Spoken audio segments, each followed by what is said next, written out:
A very good afternoon, and thank you very much for joining us on the platform. Diaspora Radio today introduces a very new brand topic or theme, and today we introduce the theme Woman to Woman. And I'm honored to have the very beautiful Violet Nantume. She is an artist extraordinary, and today she brings us in the space of how to talk about violence, especially sexual domestic violence, using art. This is in response to the 16 days of gender activism. That is a UN sort of project that comes every year to address issues on gender violence. So Violet, welcome to the platform. Thank you.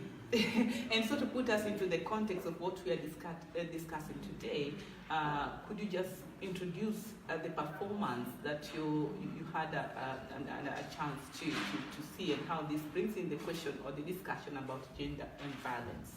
Thank you, Violet, for inviting me to have a conversation with you. The performance we're going to talk about was performed by Nantume, Ms Manga, who is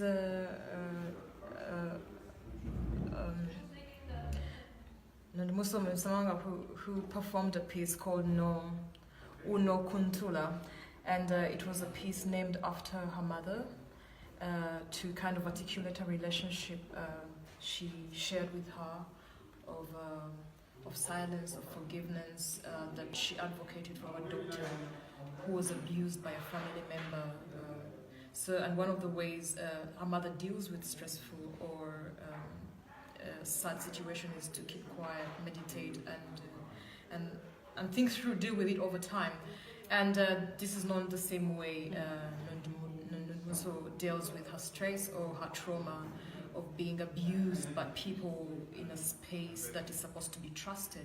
If, for example, it is a family member, and how she deals with that. And with this, she uses her body to articulate and to also put herself on the line to talk about issues of rape, but also more importantly the silences that happen within the communities where people are abused sexually, and how we can be able to talk about that. And so she creates a performance or a ritual that is meant to respond to the lack of a ritual to deal with rape.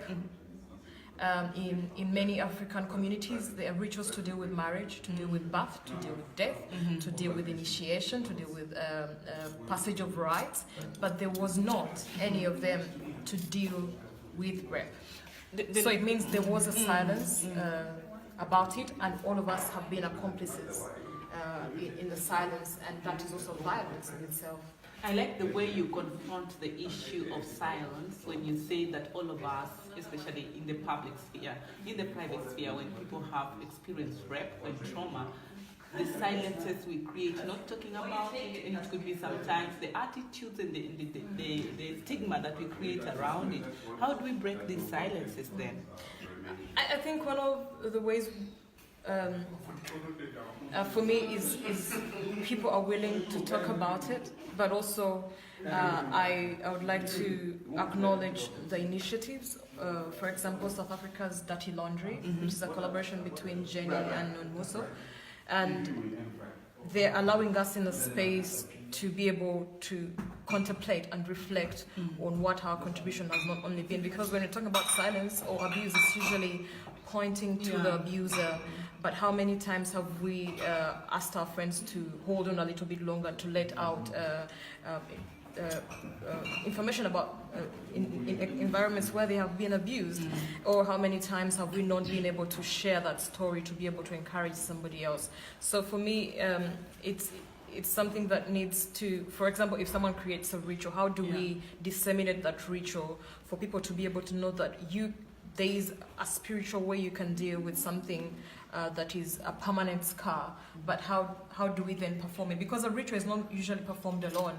It's with community, not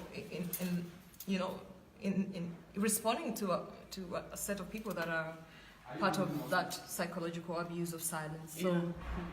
And then so the performance of the ritual then brings us closer to the healing. Now, could you just use your own critical analysis and talk about how healing is important, especially to not just women, who have faced a traumatic situation. We talk about rape in this case, which is a very difficult topic to talk about. But then how do we go towards healing? Because that is, I think, for me, it's direction to the light. I think one of the ways is to let victims know that whichever way they choose to protest the violences, it is all right. People deal with different situations in different ways. If someone chooses to protest, they should be allowed to express that through their own language. Everyone finds a way. We do not set a bar of how it should be done. We should be open to let people express it in different ways. If it's through protest, if it's through separation, if it's through doing activism and talking about it and sharing stories so that they encourage other people to come on. So we should create platforms that allows anything to be able to be said.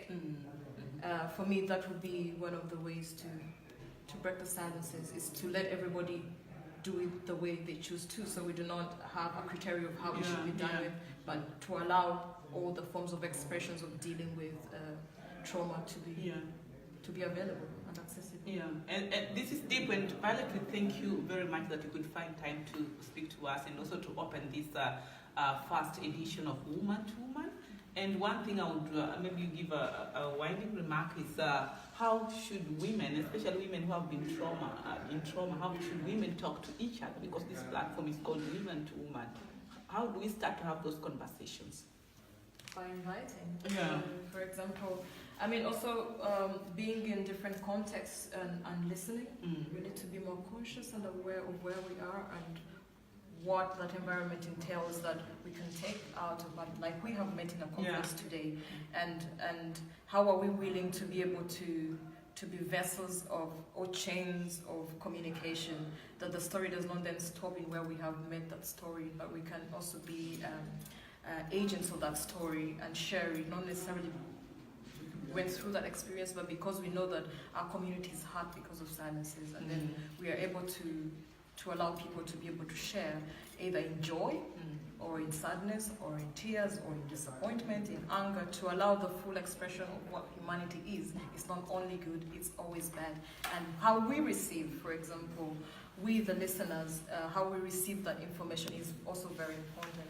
Many times when people are talking about their issues, they do not necessarily need a collection, they need an outlet. And one of the ways is art does that for artists. But we hope that when audiences come to view art, they can also experience the same healing process that an artist who is trying to reflect on whatever happened as a trauma goes through, that someone, that fact to know that I'm not alone through this, a human struggle has been going on and someone is dealing with it in this way, and I can also relate. And that's just, it's a hopeful situation to be in, to know that life is not only hard to you, but to many people, and to see how others are dealing with it could be helpful too. Thank you so much, Violet. The inspiration is indeed in the words, the healings are in the words, and we hope that these experiences and these narratives and conversations can begin to chip from this platform and towards other platforms and public spaces that we are in our homes. As we observe the 16 days of gender activism, and also as we look forward to produce more programs on women to women from Diaspora Radio, it is yours, Lydia Rodoli from Munster, Westphalian, Rhine-Westphalia. Thank you.